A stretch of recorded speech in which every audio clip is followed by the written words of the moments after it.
Stephanie said, we're going to talk tonight about more about grief and how people living with cognitive loss and the people who support them will be changing during that time. Um, it it isn't the easiest topic to talk about necessarily, but hopefully we can um, keep it hopeful and a little bit light. And if not, I'm just sorry in advance, but it is. I find it is something that people actually do want to talk about, um, and um, and are curious about. So at least with that, hopefully we'll have a somewhat enjoyable evening. It's a beautiful evening outside, so maybe we'll bring some of that inside as well. I do want to get us about on the same page a little bit with some terms. Grief is a is an emotion. It can include denial, pleading, bargaining, anger, acceptance, anxiety, and depression. We know that Kubler-Ross talked about a lot of the stages of grief when she first began doing research on grief. And this was more around the people who were living with a terminal illness. But we've talked and how they kind of adapt through how they adapted through their terminal illness. But we found that that's actually true for all of us who go through different types of grief. And it's not that we go through specific stages at specific times, but that we kind of go in and out of these more like layers of an onion. And sometimes we're deeper, sometimes we're more shallow, and we go back and forth. But mourning is what we notice people are doing. That's the outward expression of grief. And there's when we're talking about people living with cognitive loss, you'll hear a lot about anticipatory grief. And that is the grieving that happens kind of in the day to day before we may have lost anyone before, but it also includes the things we are losing. At the bottom of the slide, you'll see things like personal losses, relational losses, intimacy, finances. We will have grief around all those things, and social changes, and that anticipatory grief can be going on much like the denial, the pleading, the bargaining, all that. And ambiguous loss is another term that you'll hear quite a bit when we're talking about grief related to cognitive loss. And that's when this was first described actually in children whose fathers were workaholics, where their father was physically absent but psychologically present. Um, and they found that this ambiguous loss could also occur when someone was physically present, but more psychologically absent or changed. So if someone that you have a relationship, that relationship markedly changes because of cognitive changes that may have behavioral changes or personality changes associated with it, or just kind of a withdrawing as the disease progresses. That is that ambiguous loss. The person is with you, and yet they are not the same, or you haven't evolved together. And I'm going to learn how to do this correctly and not do it incorrectly from the get-go this time. I am going to go through some of these different types of grief. There is considered a typical grief, and the literature shows us, surprisingly, it's kind of new literature, that most typical grief occurs very well, that most of us are very resilient. And grief is something that has a period of sadness and depressive symptoms, but that those decrease actually within about a month, that you start to see that you can have joy and grief kind of at the same time, and that those symptoms of depression um, and and sadness begin to lift and almost return to normal throughout the year, within a year. And it doesn't say that grief is gone. We will still go through waves of grief, but you notice that it's not interfering with your day-to-day life necessarily, but that you've been able to be grounded in that sadness and get through those periods of depressive symptoms with with almost, you know, bittersweet, so that you're not ignoring that you're sad or that you have depressive symptoms around the loss of someone you love, or someone that you've been very close with, but you don't dwell in it, you don't get lost in it, and you don't necessarily have your life interfered with by that grief. There's also the anticipatory grief that we talked a little bit about earlier. And this is when you're starting to experience that sense of bereavement prior to the actual loss of someone's life. And it involves mourning and coping and planning. And the literature shows us with anticipatory grief, it has both a good side and a bad side. This psychological and social adaptation with the coping and the planning can actually help when we have the acute grief, because we've almost anticipated and made some peace with it before the the acute loss. But what we do find is when people are kind of in anticipatory grief enough that it causes some depression, that depression can complicate the grief about 50% of the time, that people with anticipatory grief can kind of get caught in that, so that goes beyond sadness and actually becomes a bit of depression. Most people will get out of that just fine. 10 to 15% may go on to something called complicated grief. People who are more likely to have anticipatory grief are those who are really kind of in the trenches, who are uh, making putting a lot of effort into making sure that somebody living with cognitive loss is able to function well um, in the community.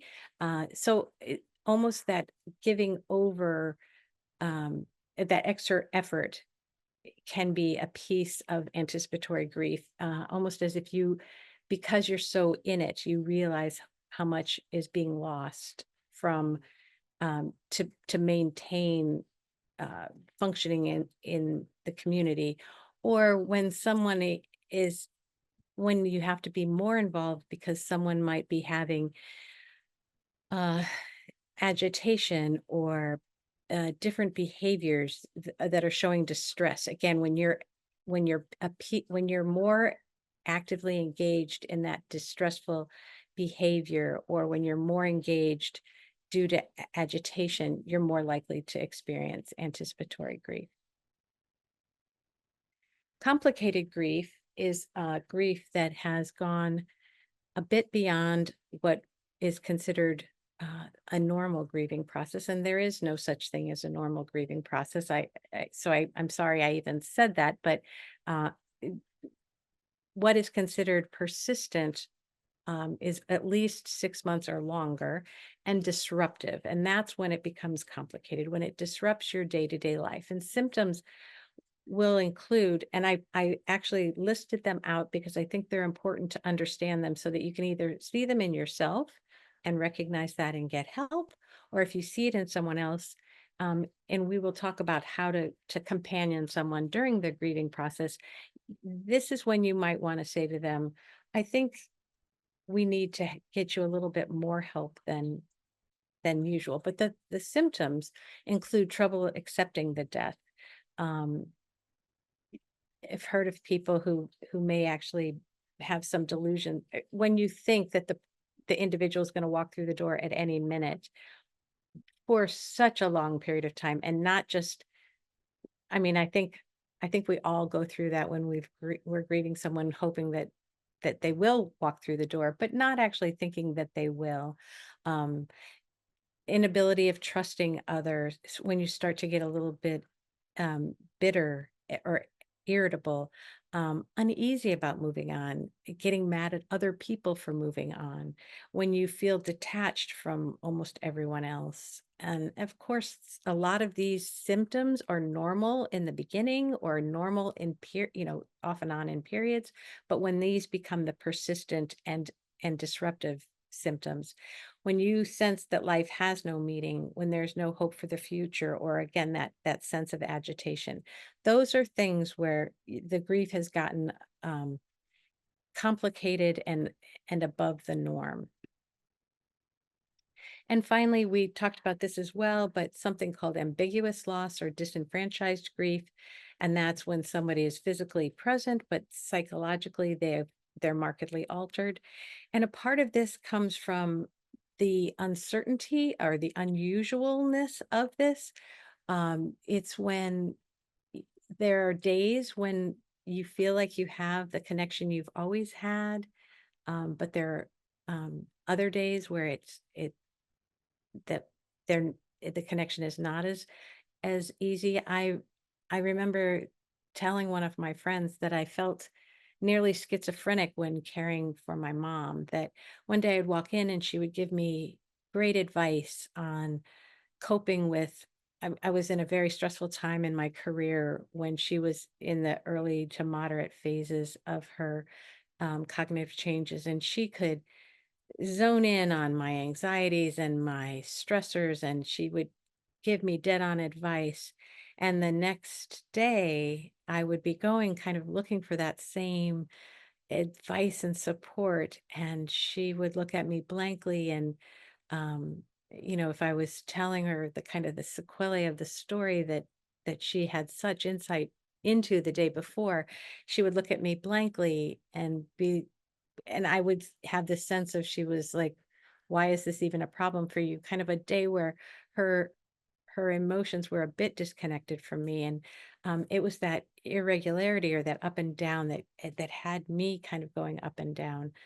Um, and I think, eh, that a lot of people uh, have told me similar stories to that one, bringing up this this sense of uncertainty and unusualness that doesn't necessarily go with other types of grief. So, with that kind of framework of these are the terms we're going to talk about, what are the emotions related to these grieving processes? Um, what we need to know is that when you're preparing for grief, you're basically building some resilience, and we know that that's where people do well with grief when they are prepared.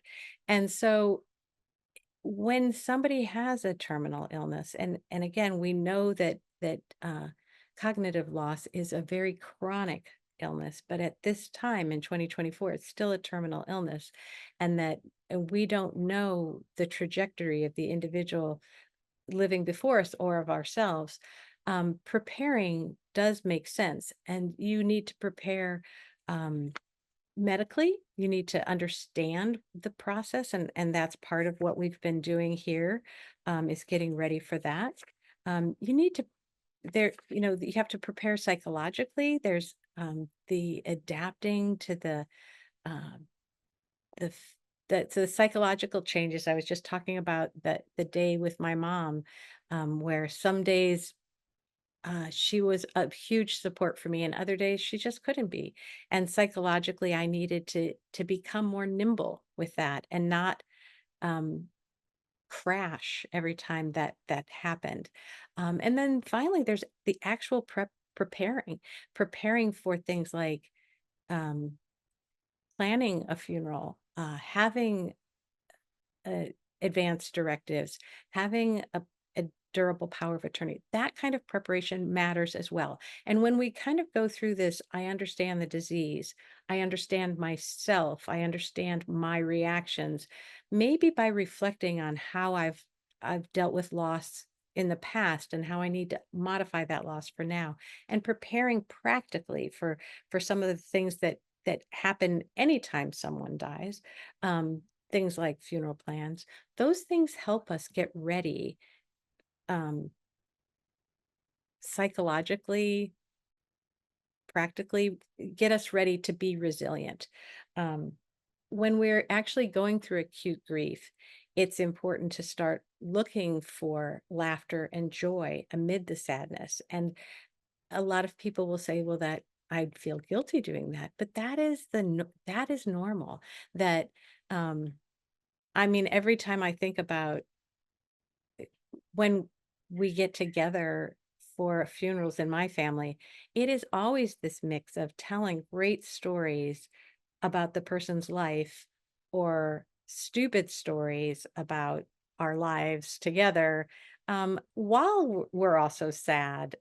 It's that blending, and an important part of getting ready for grief is looking for the silver linings, finding the good things that the lessons potentially, or the growth that you've had, all that. And then time for that reflection on life, that the time, time of birth and death are times to kind of reassess where you are and where you want to be. I know I took the time around. I mean, I've had a couple of brothers die, and I've had my mother die, and my father die when I was just a young person. Maybe not so much reflection back then. I don't think I had enough to reflect on yet. But the three big deaths in my family, have definitely had me stop and pause and kind of plan out what comes next. Definitely time for reflection. And and again, part of that anticipatory grief helps us prepare. And if it's not helping you prepare, if it is the thing that's kind of slipped into a bit of the depression and not been helping you realize a little bit. I mean, I know that when my mom died, I didn't want her to be gone. But at the same time, there was a sense of relief in that she wasn't going to have to live in the late stages of dementia any longer. Um, so that was a piece of that anticipatory grief, and that helped, is that knowing what might have come if she hadn't died, um, would have been a bit harder. Um, Also, and one thing I did say, if you were in the weeds with anticipatory grief, it might make it harder to get through it. The other is if it constrained your life. So, when when you need to be at home 24 hours a day, and you haven't developed enough respite plans, when you're helping somebody at the very end of their life, somebody with cognitive loss who cannot be alone any longer, if they're that at that phase of their disease, that can also increase the risk of the grief that is more associated with depression and anticipatory grief. And so again, when we're adapting, if you're a person living with cognitive loss, or you want to look for the perspectives of somebody who has been living with cognitive loss, the By Us, For Us guides are an excellent resource. These are guides that are written by people living with cognitive loss and their family members. And there's a series of guides. Some of them are on living and transforming with loss and grief. And so they are excellent for people who are starting to have some cognitive changes and want to see how others with cognitive changes have started to adapt to that. Because I think there is the anticipatory grief there, for what's going to be happening personally, and the changes that are happening in life. But these are excellent guides. And here's a page or two from one of the guides to show you what's there. They have tips for communicating and sharing with others, and then how to transform with that loss and grief are examples. These are little booklets. They're easy to absorb, and they're excellent guides. And the link is on the slide before to how to get there. And as Stephanie said earlier, we'll be happy to share these slides with you so that you'll have those links. And these talks will be also able to be reviewed on our website and on the YouTube channel. So Richard Taylor is an individual, one of the earliest advocates living with dementia, for people living with dementia. And he wrote Alzheimer's from the Inside Out. He was a psychologist and a blogger. And here's a quote from him about as he was adapting to his diagnosis of dementia. And I think the the we often, when we're adapting to grieving, when we're adapting to the diagnosis, we often think that someone shouldn't be included in the conversations. And I know I've talked about this on the previous two talks as well, but individuals want to be included in the discussions. They do not want to have conversations about them behind their backs or around them. There's definitely the ability to cope and understand and grow, and adapt. And this quote from Richard, um, says, "I don't know if I'm becoming someone that I wasn't or losing something that I will no longer be, or is my life filled with new opportunities for growth, happiness, and enjoyment?" There's that reflection, and we all need to adapt by doing some of that reflection. And we'll talk more about that as the evening goes on. Um, when we talk about adapting to ambiguous loss, and this is for both people living with cognitive loss and people who are dealing or coping or supporting someone living with loss. Pauline Boss is a psychologist who did a lot of research on ambiguous loss, both in the children and their absent fathers, and in people living with cognitive changes. And she says that there's some great ways to cope with ambiguous loss, and I found that uh, I use these tremendously. The first thing is just to name it. Say that I am feeling this loss now, even though my mother is right in front of me. I'm still feeling like some days I've lost her. And so just naming it and realizing it's nobody's fault. It is just the disease. It's not terrible for me to feel like I've lost a piece of my mom, and it's not her fault that she's changing. That is the disease. That's first, kind of name it and feel it. The second is to embrace both and thinking. I noticed as an early caregiver, I started going into kind of either or thinking, or somewhat absolute thinking, and that did not serve me. I probably jumped a little too much into caregiving and started thinking I had to do everything for my mother. And to the and started to ignore my children a bit. Definitely ignored my husband. Um, and eh, when I read Pauline Boss's work, I was like, oh, I can both be there for my mother and for my children. And once I started thinking like that, I can be there both for my mother and for my children. It opened up my thinking so that I could look for solutions that worked for my family. I didn't need to be at my mom's every night.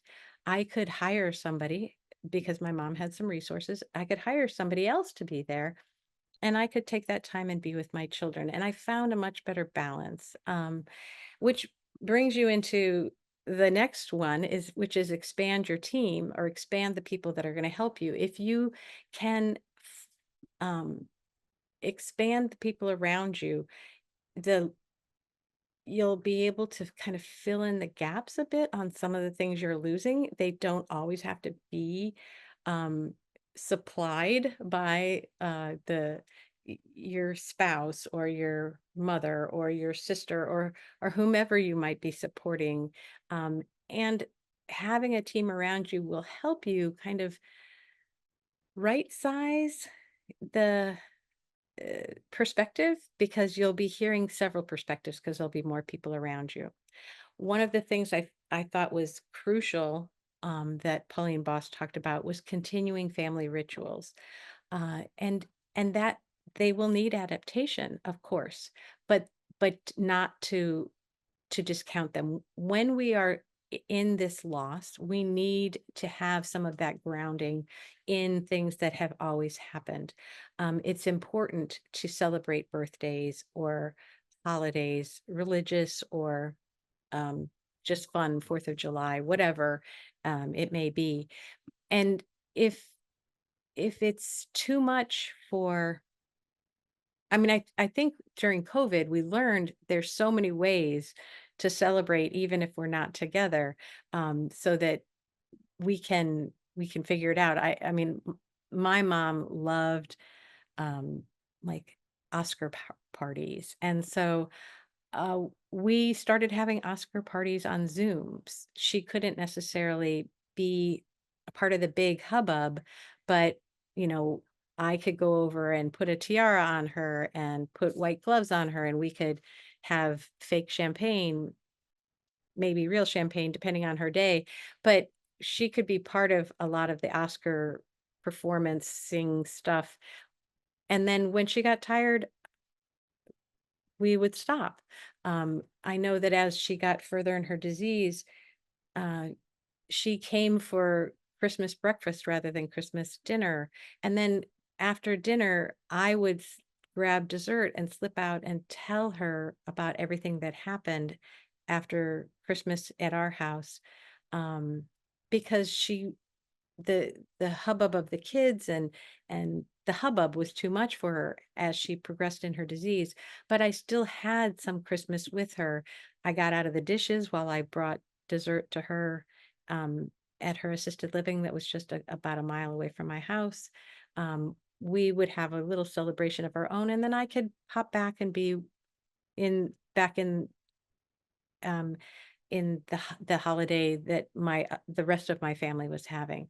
So we found ways to have my mom be part of it. All the kids' performances, she came to them at first walking, then in a wheelchair, and then she couldn't sit through the whole performance, and I would leave halfway through. But we had her at everything, and she participated in everything, and I got to be there with her and my kids, and it was marvelous. And then the last thing is find something new to hope for. A lot of people, when I'm talking about ambiguous loss with them, they say, "Oh, there's no way I can do that." And I recommend things like, well, what about if you just started planning a trip for, I don't, it might be 3 years down the road, but just the planning of it is something to hope for. That maybe when, if you like to travel, as an example, but finding something to hope for can be crucial. And then with complicated grief, how do we adapt to that? Um, Complicated grief is going to take more work with a most likely with a specialist. There are specialized therapy that is very beneficial for complicated grief. Um, they Someone may or may not need medications as well, but the referral to a grief therapist is definitely worthwhile. In that, there's going to be some new learning. Um, Sometimes the complicated grief is because people are not able to, they don't have skills that they, because the person that died had all those skills. I think I heard Stephanie once talk about if her husband, if she were to die, her husband wouldn't know how to do the banking. So somebody might need to learn to do the banking. Um, that's one specialized skill, but you may also need to talk about grief because you're trying to not pretend is the wrong word, but you're having a hard time accepting that the death has even occurred. There's going to be times where you have to potentially have conversations about how things ended or how you would like things to be. There's some specialized techniques in grief therapy that are worthwhile. Um, but definitely it will take more work to explore these thoughts and emotions, because people are stuck in some way. That's the complicated part. Um, and so it may include adapting new coping skills and coping mechanisms, trying things that they've never had to try before because they've never been in this. It can work both as an individual therapy and it can work in group therapy.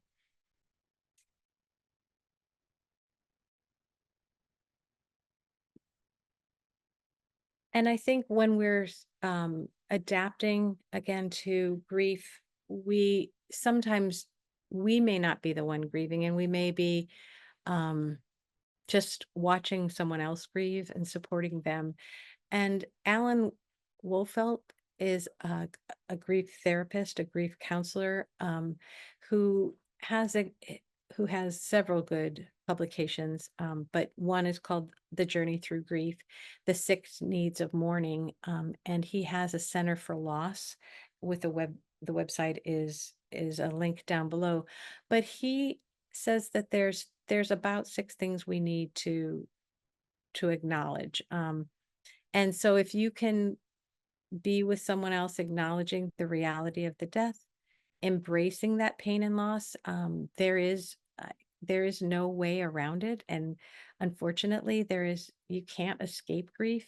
You can't go over it, or you have to go through it. It is painful, and it is just one of those pieces of life. Um, it's important to remember the person who died. Um, And sometimes it's important to have other people remember that person with you. There's a time where you need to develop a new self identity. Um, I definitely grieved the loss of being a daughter. Um, but and I grieved the loss of being a care partner. Um, but I had other identities, and I expanded some of my identities when um, my mom died. And that was important. It was part of my transformation and part of my growth. Um, we all need to have meaning, and searching for that. Again, a time of death can be a time where you kind of recalibrate that and look for, is this still the meaning I want in my life? And then it's also a time where we'll do better if we receive ongoing support from others. Some of us are not as great as at accepting that, and that is somewhat at our peril, that we may not journey as well through grief. Um, and so this is also a reminder. So if somebody you're supporting is not receiving support well, be gentle with them, but let them know that receiving support is a way of being strong, and that it's a good thing to accept. And vulnerability uh, is a very courageous action. And then, besides adapting to the emotions, I want to talk about adapting to the grieving process. I think the work of Dr. Wolfelt uh, primes us for that.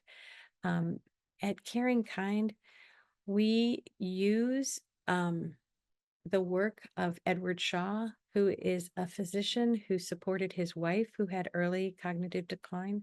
He was an OBGYN and changed to being a grief counselor when um, when his after his wife died, and after he partnered with her in her cognitive loss and her ultimate death. And he's made it his life mission since that time to develop support for caregivers around supporting someone living with cognitive loss and the grief that has. We have modeled some of the work at CaringKind around his leaders, around his support group, and uh, we had him speak last year at CaringKind, and the link to that talk is here, and it's excellent work. And then if you are in journeying together or partnering together, this is the framework that we use. But he says that the pieces, and again, he is well grounded in the work of Alan Wolfelt, who was his mentor, is to tell and retell your story of and your partner's story, to educate yourself around the disease. Again, you're going to hear these themes over and over tonight, in whether we're talking about research on grief, research on change, research on loss, research on chronic disease. These themes go over and over. Adapt to the changing relationship, and uh, grieve your losses, feel those emotions. Again, there's no way around them. You have to feel them. Take care of yourself, ask for and accept help from others. prepare for what's ahead. So the planning piece that we talked about, and then to explore existential and spiritual questions to find meaning. So these are some of the practical steps around kind of the theoretical things we were talking about a few minutes ago. The other piece about adapting is realizing that this is a transition, that this and in my book, Making Tough Decisions about End of Life Care, I talk a lot about this book, Transitions. And when I met Stephanie, I realized she also talked a lot about this book. It's a great book on understanding the difference between loss or the kind of the acute change that happens and the transition of change. So change can be um, when you um, when you first the end of something is a transit is the time of change, and transition is kind of the psychological process that happens after that change. So death can be a change. Diagnosis of dementia can be the change, but you're going to have a phase of ending and losing and then letting go. That's going to be kind of the first step. And then we'll enter something called the neutral zone before we have a new beginning. And I think that Dr. Bridges goes through this beautifully. Um, and he says there's, it's not black and white psychologically. Although the ending, the losing, the letting go may be abrupt.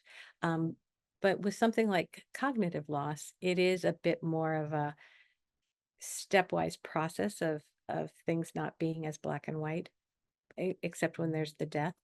Um, there's the neutral zone then, and I'll go into that more and then a new beginning. So the letting go of old ways. So psychologically, it'll be letting go of old ways and the old identity. It's that first phase in this transition. The neutral zone is going through this in between zone where you haven't really adapted to a new way, and you're exploring what that in between can be. Um, I found this time fascinating as I was going through the changes in my life with the loss of my mother. Um, I thought of it as the neutral zone is kind of I was trying things out. I was realigning. I was planting seeds and seeing what grew. And not everything did grow. I was trying new things, and some things took and some things didn't. But by the end, and much like a plant or a seed, things were like in the soil and it felt like nothing really was happening. And I just felt like I might be um, floundering a bit maybe, or I wasn't seeing much change. And then all of a sudden things started to fall into place, which I would call my new beginning. I felt like I found some new identities. I felt like I was able to see a way forward. Some of those looking for hope in the future took seed, and I tried new things and became the transformed person that my mom's journey in dementia and my co-journey in dementia allowed me. And Bridges describes that beautifully in his books. And it, I've watched so many people go through it now that I understand this model. And I guess I bring it up because it's nice to know that it's this neutral zone is normal. This is the natural way that we evolve from a loss of someone or a loss of via a diagnosis, whatever it may be. And then back to people who are living with the chronic loss, the chronic cognitive changes. Um, there are several studies that talk about changes happening and how people go from kind of this idea of illness over to wellness. But I say that there is also a transition in there from the extraordinariness of this new diagnosis to wanting to make it to something ordinary again, or something that, from this uncertainty to that regained certainty, and from living in the illness to living life again. And we hear this from so many people living with cognitive loss, that they start with this um, shock or um, disruption, and through time they transform and evolve to this new place of being. And I'm just going to bring up Teresa Webb, who I wrote Your True North with. She tells a story in Your True North about how she had been adapting well to her cognitive changes, but got a call from the election board saying that her signature was different, and they were calling to see if this was in fact, if she was registered to vote. um, and she was scared, actually, when they called. She was afraid that her right to vote would be taken away, and they asked what her disability was, and she thought that wasn't right. They shouldn't be asking. She just had told them she had a disability, which was changing her handwriting. And they asked what it was, and she was she felt afraid to report that, what her disability was, because she was afraid they would take more rights from her. um, and she thought she might lose her ability to drive. But she talks about that all through her disease, she's constantly adapting to the progressive illness and the things that may be coming up, but that she needed to grieve that. She talked to her daughter about it, who said, I never even thought about the losses you're going through on a day-to-day basis. And so for those of us who are supporting an individual, um, we have to be there and ready to support in those changes, and remember that a lot of this is about the emotions, that we may be changing cognitively, we may be changing in all kinds of ways, but um but the that emotional base is always there. um and when we're companioning with somebody, and again, this is Dr. Wolfelt, he's talking about how we can best be with people um, as they're going through losses, whether that's with ourselves, whether that's with somebody who's changing their cognition, or somebody who's lost somebody they've been caring for. But the goal is to be there with curiosity, not expertise, to learn from them about what their experience is, allow uh, to walk beside them, don't necessarily lead them. Be still, not frantically moving, allow those emotions in that sacred silence. You just have to listen more with your heart, and not be necessarily the problem solver or analyzing with your head. Mostly people want you to bear witness, to be with them in their struggle, um, and let them guide you. Um, and respect that they're going to be at a time of either loss or in that neutral zone, and that there may not be order or logic yet. And that, depending on some days, there may not be order and logic on certain days. um, and that there is this existential transformation that likely will go along with the loss, and that we all need to turn inward at these times, um, and figure out that piece of being human that makes this um, a beautiful life, uh, and more than just kind of circling the sun. So that is where we're at with this. I know that I chose a quote by Helen Keller that just reminds me that we're not alone, which is what most people living with dementia tell me, that when I'm looking bereft at them, that we are not alone, that we are in the largest company in all the world, those who know suffering, because we all know suffering. Um, and and we, when we companion together, uh, it's a better journey. So if you need to talk to a navigator, here is the information for that. If you need to speak with me about any of the things we've talked about over the last few weeks, I would love to speak with you. And we have the walk coming up. October is tomorrow, and we will be in full walk mode. Please join a team, register, volunteer, whatever you can. We would love to have you. We look forward to it. And with that, I will take questions.